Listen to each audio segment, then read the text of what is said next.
Welcome back everyone dito sa latest episode ng Deep Dive. We're very lucky to have former Associate Justice Anthony Carpio with us on quite a short notice.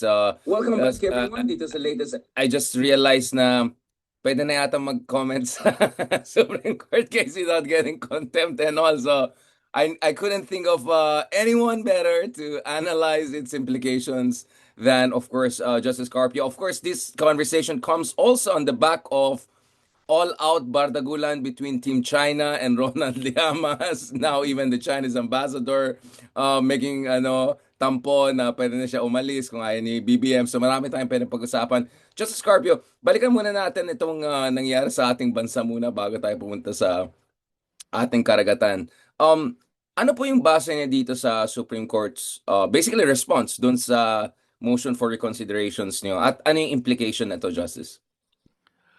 Well, the Supreme Court walked back a lot of its rulings in the July 25 original decision, no? And especially on the second mode of filing an impeachment complaint. Can we specify, Justice? Okay, let's go one by one. The second mode in the original decision, July 25th decision, the court said that there must be a hearing at the plenary level in the House where the respondent can introduce evidence, the prosecution can introduce evidence. In other words, it's a full-blown administrative hearing. It's like a full-blown administrative hearing because that is part of due process. And that cripples the second mode because the second mode, it's supposed to be an express lane, no? A fast-track lane to bring the respondent to a Senate trial. So, there were many requirements that were imposed by the court. You have to give copies of to the respondent and give time to the respondent to comment. It replicates what's in the Senate. So tinanggal lahat yon. We're back to the original. So natanggal lahat yung duplication na yan. Tinanggal yon, and as long as it is signed by at least 1/3 of the members of the House, it becomes the articles of impeachment and will be sent immediately to the Senate. So talagang they completely walk back whatever they said regarding the second method. And I think it was the Chief Justice who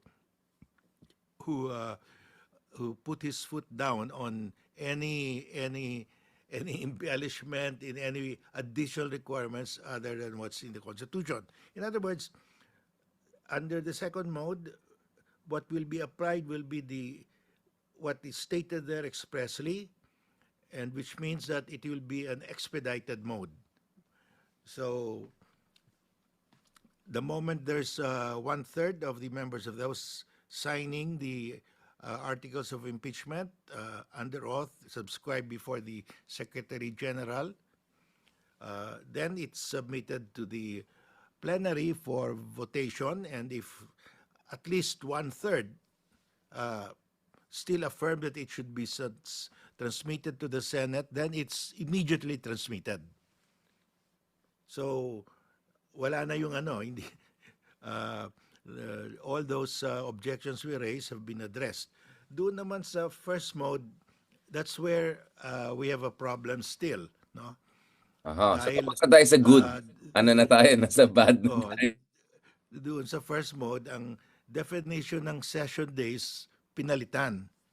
In the original decision, the July 25th decision, sabi ng Supreme Court, we agree with the petitioners that session days, the term session days is a technical term, and that means one session day can actually mean 2 calendar days. Because in the first session day, they discuss the issue, but they do not finish the discussion, so they go into recess to meet again, to convene, to resume the following day. from the first day to the second day is considered a session day. So, and that is the rule in the U.S. Congress, in the state legislatures of the U.S. That's even in the 1973 Constitution. There is a distinction between let's say within 10 days and within 10 session days. There is a distinction between session days and ordinary days. And in the original July 25th decision, the court agreed with the petitioners that that's a technical term. When you say session day, you have to follow the technical definition of that as decided by Congress and as practiced long before. Matagal na ito since under the 1935 Constitution, 1973, 1987, and that's recognized worldwide, that session days are different from calendar days. So in the July 25 decision, the Supreme Court unanimously agreed with the petitioners. In the present resolution, bumaliktad. They said the session day is to be construed as calendar day where there are sessions. So, alam mo, the reason why session days as conceived and practiced since several decades is that the legislature has certain deadlines under the law. You have to pass this, pass that. So, and the legislature, they're a deliberative. It's a deliberative body, and people like to filibuster, and some of them make compromises up to the last minute. So that they will not be in violation of the deadlines. This concept of a session day was conceived and was approved by the courts that that is necessary. So the legislature can say, okay, we will suspend the session, we will resume tomorrow. The suspension does not end the day. It continues. So that they can actually comply with the requirements of existing laws, that you pass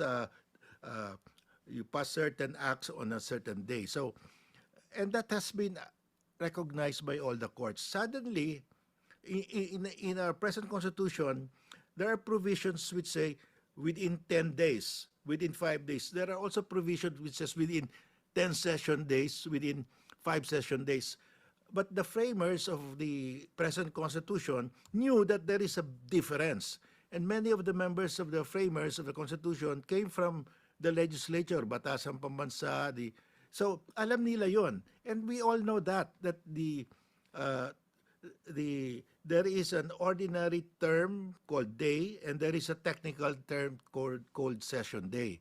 And the rule in statutory construction approved by the Supreme Court, we have a ruling in Chavez versus Judicial Bar Council, which says that in interpreting the Constitution, you must give the words and phrases its ordinary meaning that the layman can understand, except when the Constitution uses technical terms, and session day is a technical term.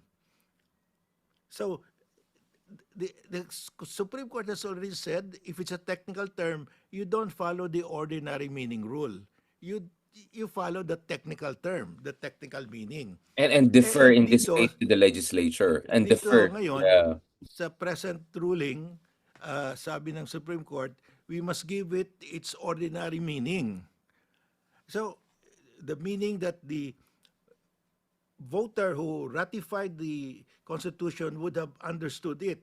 But the voter never knew that there was such a rule that you follow the session day means calendar day where there is a session.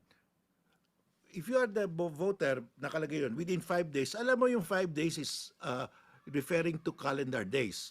But when it's a session days, magulat ka. So you will say, technical ito, bahala na yung Congress, they determine their session. That is the reaction of the registered voter.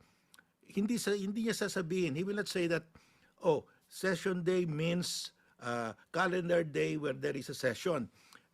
Because first of all, that nobody ever thought of that before. That was never interpreted by any court to be that way, not even by any legislature. It just came about now.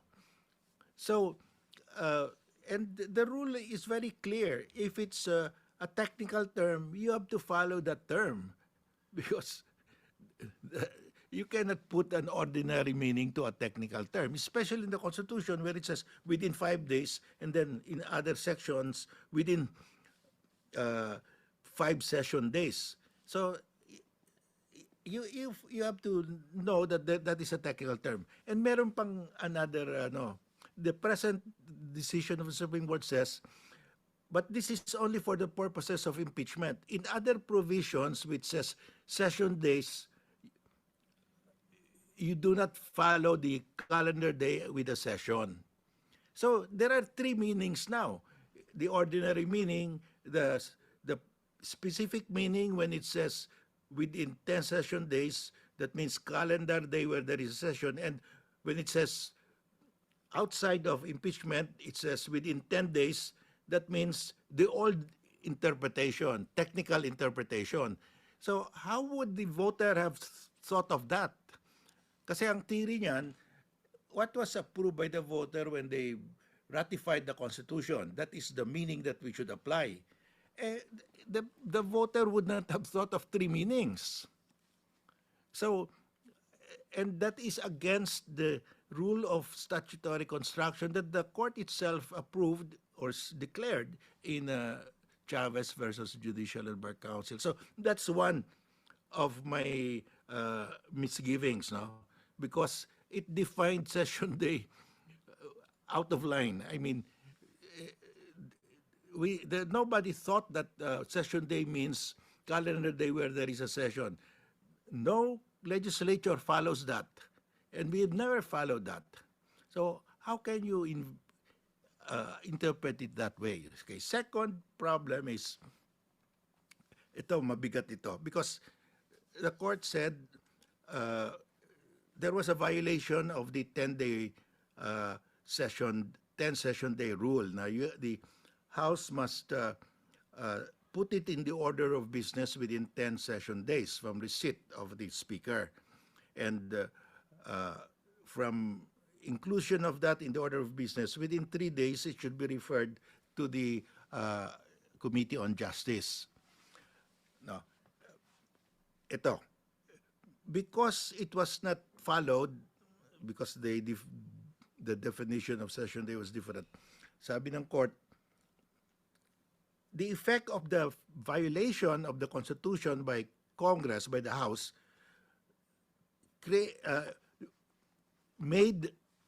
resulted in the initiation of the impeachment complaint. In other words, because they did not follow the 10-day rule, the complaint is deemed initiated.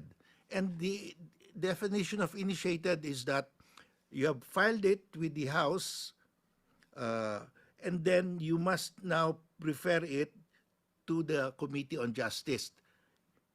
Nasa second stage siya, because the first stage you file and the plenary will vote to refer it to the Committee on Justice. That is initiation. When it is referred to the Committee on Justice, that is initiation. Sabi ng court, because you violated the 10-day rule, the impeachment complaint is deemed initiated. So it must now be in the Committee on Justice. And if it's in the Committee on Justice, the committee must decide whether it's sufficient in form and substance. In other words, the impeachment complaint should be now in the Committee on Justice, wala na sa plenary. Pero sinabi ng court, because it was deemed initiated, it is also considered dismissed. So if it is dismissed, the Committee on Justice cannot act on it anymore. So it is contrary because when you say it is initiated, that means umabot na sa Committee on Justice.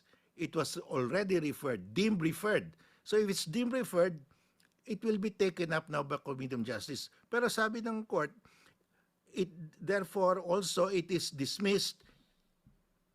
If it is dismissed, it's already terminated. Nobody will take it up anymore. So it's contradictory, self-contradictory. When you say, when the plenary, when the House failed to comply with the 10-day rule, it resulted in the initiation of the impeachment complaint. And also, the complaint is now dismissed. Paano yun? Pag initiated, that means the House Committee on Justice will act on it. Pag dismiss, nobody can act Medyo, on it anymore. So medyo mahirap to. Yeah. there is a contradiction. You know why? Because if they just say dismissed, hindi nila sinabi initiated. If it's just dismissed, the 1-year bar rule will not apply. It can be refiled the next day. So to make sure that it will not be refiled within 1 year, sinabi nila it was initiated, but now it's also dismissed. Pag initiated, the 1-day bar rule will apply, but the Committee on Justice will continue now the hearing, whether it's sufficient in substance and in form. So that one is, I cannot really understand why they say it's initiated and also dismissed. You cannot have both at the same time, because initiation means umakyat na, naglakad na. It's now going to the next level. When you say dismissed, tinapo na, it cannot move anymore.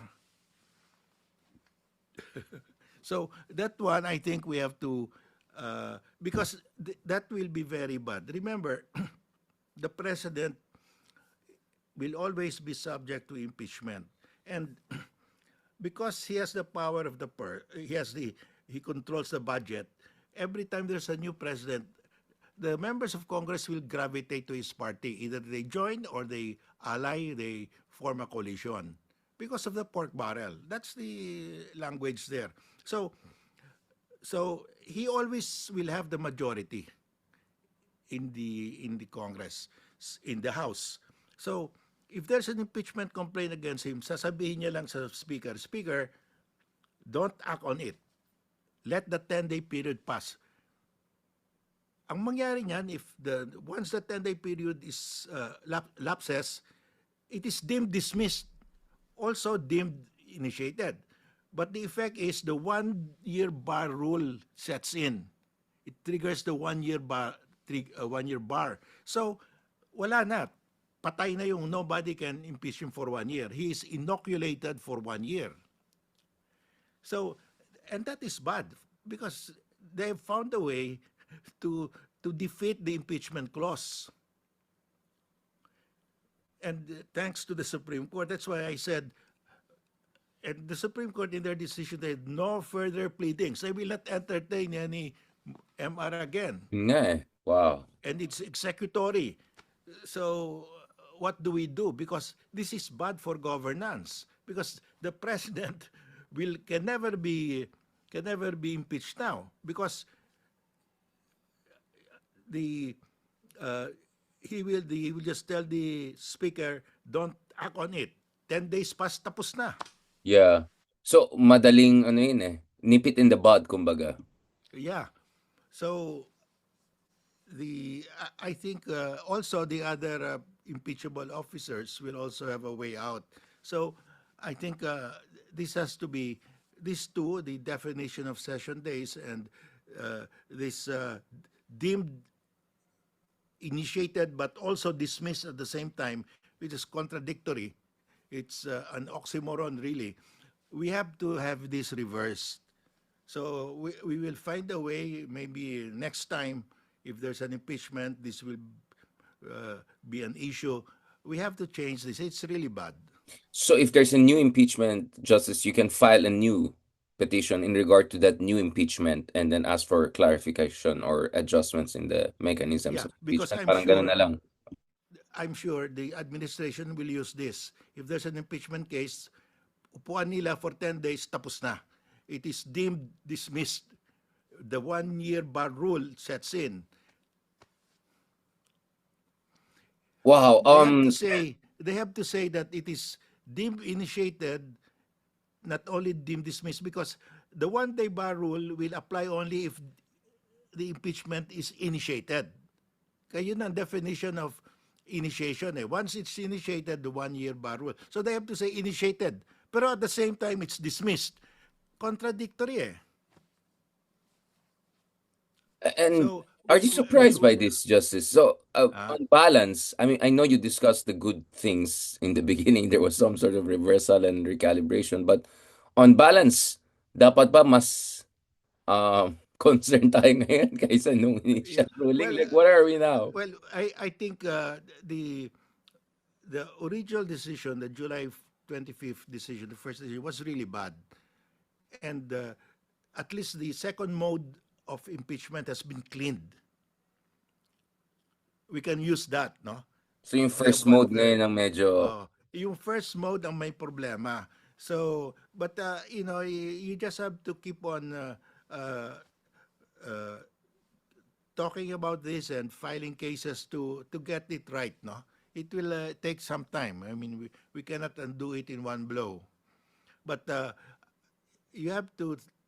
I could read that it was the Chief Justice, Alex Desmundo, who put his foot down, that the second mode is really the express mode as intended by the framers, as practiced before. You cannot tie it down with so many requirements. So naging gnarly na.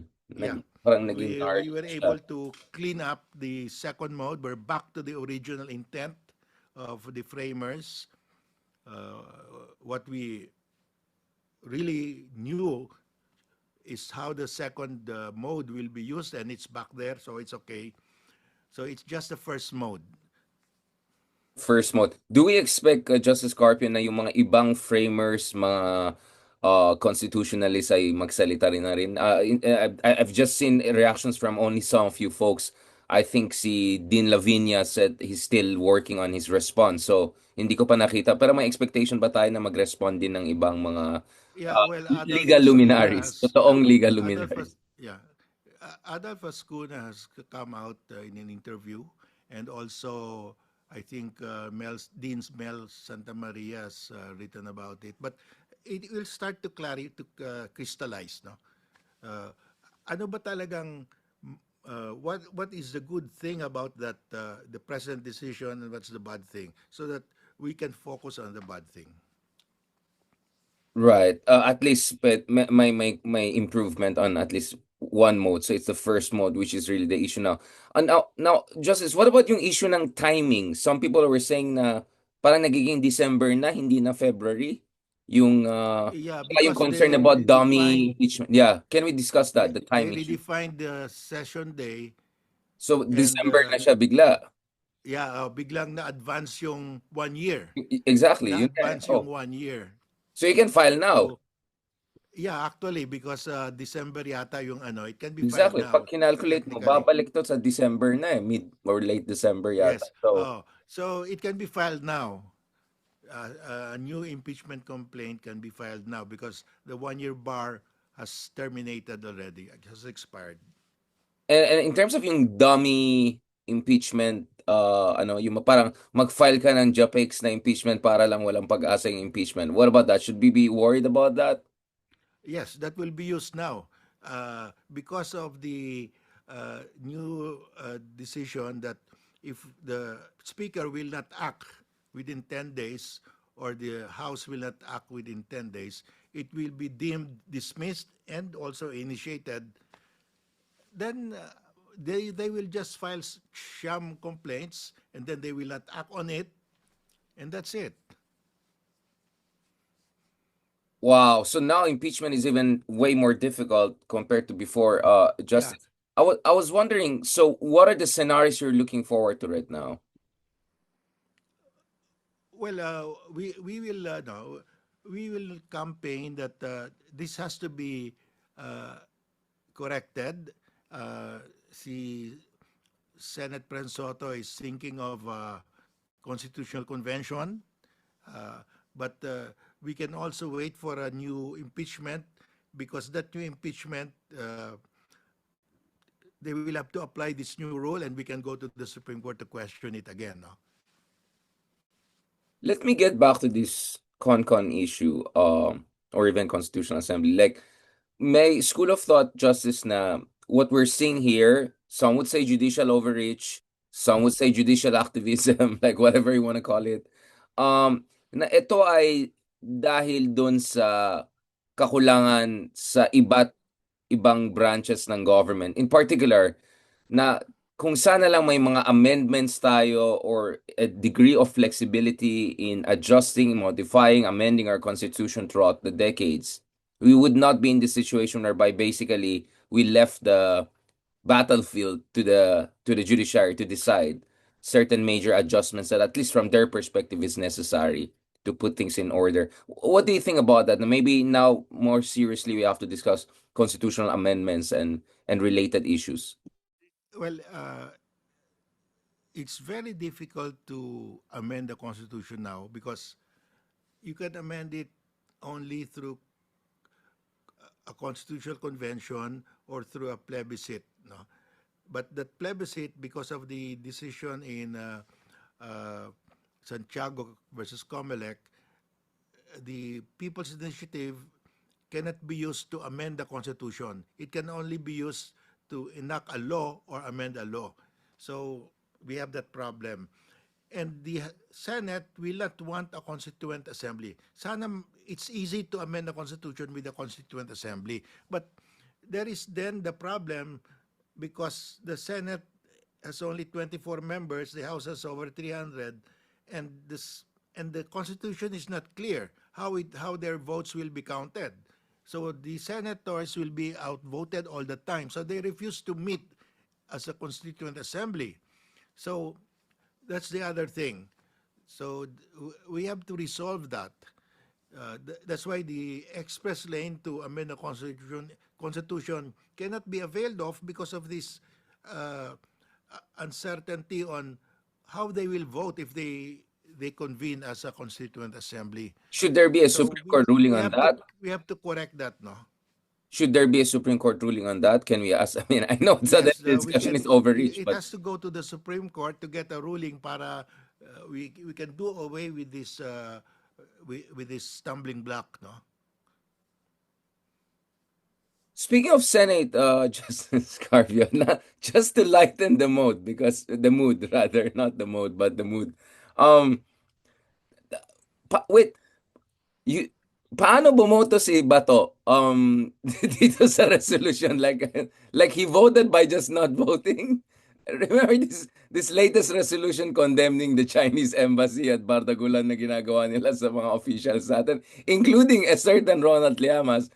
Paano pa lang bumoto si Bato? Like, hindi pa dapat parang may abstain, may opposition, ganun. Basta na hindi ka lang nag-sign ng resolution, yun na yan, okay na yan? Well, the resolution is passed around, but there has to be a formal vote at the when Exactly the that. Senate will meet. But Bato will not show up. This happened to Laila de Lima when she was incarcerated at Camp Crame. Her vote was never counted. They never counted her vote, no? Exactly. Bakit siya nasa picture ng mga hindi bumoto sa resolution? Although, it didn't look good for him. It also didn't look good for yung mga kasama niya. In a way, win-win din yung nangyari. But, bakit pa siya sinasama? He's not even showing up. I mean, this is crazy. Well, I think he believes that the warrant of arrest is there already. And Yeah, I think he believes. Once it's served. I think he believed us talaga. Balikan natin ito, Justice. Speaking of Senate. Oh, by the way, may statement na kaya si Mark Oleta dito sa Supreme Court ruling, Justice? I was just wondering about, legal I luminaries. haven't heard any statement from him. Yeah, because you wonder about the legal luminaries also from a certain camp. But going back to this, you didn't fall for that, Justice. But going back to this, what is your read of this? But it got out of control. Itong back and forth between the Chinese embassy and our senators.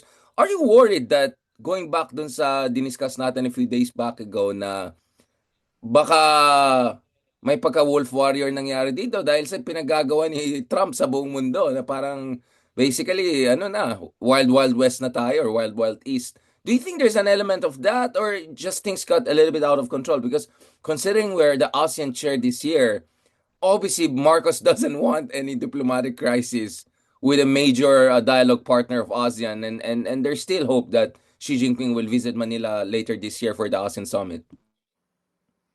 Well, I don't think si President Xi would leave Beijing now because of what's With all happening the there. purges going on. And these wolf warrior diplomats,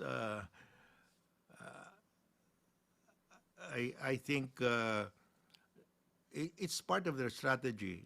I think this has I've said this before that there's something's brewing in Scarborough Shoal, That's what I'm and saying. Yeah. they are whipping up this frenzy of accusations. Uh, I think Para manggulo, internally no? To for the create a, uh, uh, and they can say, oh, kayo kasi ano, kukunin na lang namin yung Scarborough Shoal. They will put the blame on us for being intransigent, that and that's why they're taking over Scarborough Shoal. Ganyan yan eh. So I think this is a bait. If so, we have to handle this. We have to push back, but we must understand that they don't do this just for the love of annoying us. This is there's a method in this madness. They have a purpose here.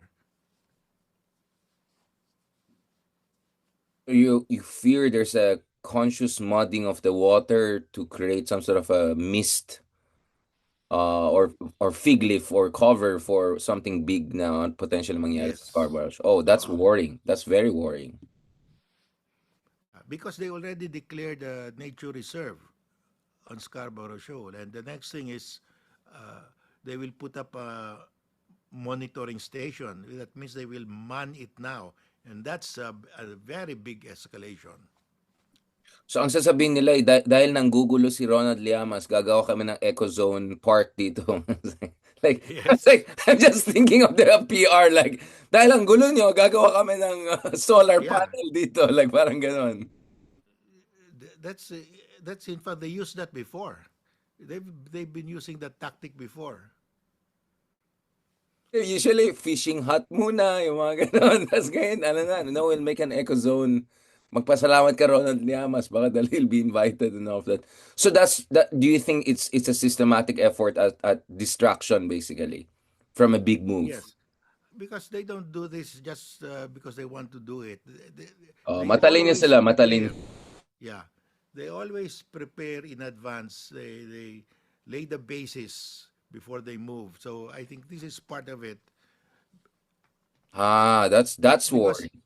the Prison Z has raised the expectations that he will reclaim Taiwan. But I don't think he can make a move before, by Kaya malabo. 2027 or even beyond. So he has to appease the Chinese people and offer them something. And that something, I think, is Scarborough Shoal. That they've finally put up an air and naval base on Scarborough Shoal. And especially now with all the purges in the Central Military Commission, I mean, I'm still seeing articles about Zhang Yeah. Yuxia's removal and all. I mean, it seems to be a very big issue. Everyone is talking about it. Obviously, there's censorship back in China, but so you Yeah. think now the stars are aligning for China to make some big move? Yes, because he has raised expectations. And if Prenzi survives this instability period, then he might have to show something that he is that the PLA still has the capacity, and despite firing all these experienced generals, it still has a capacity, and we are the low-lying fruit. That's my worry. I just had two articles come out, including one on Nikkei Asia about how Taiwan and the Philippines should worry with the new world disorder. But I said particularly the Philippines should worry even more because we are even more vulnerable. Because in the case of Taiwan, may parang ano on one hand, lumalakas yung deterrence nila. But on the other hand, their Kuomintang party is already making some big contacts with China. I think they have a delegation going to China right now to kind of bring down tensions and all. So at least they feel comfortable about that. While in the Philippines, marginalize yung allies, friends nila eh. At least for now.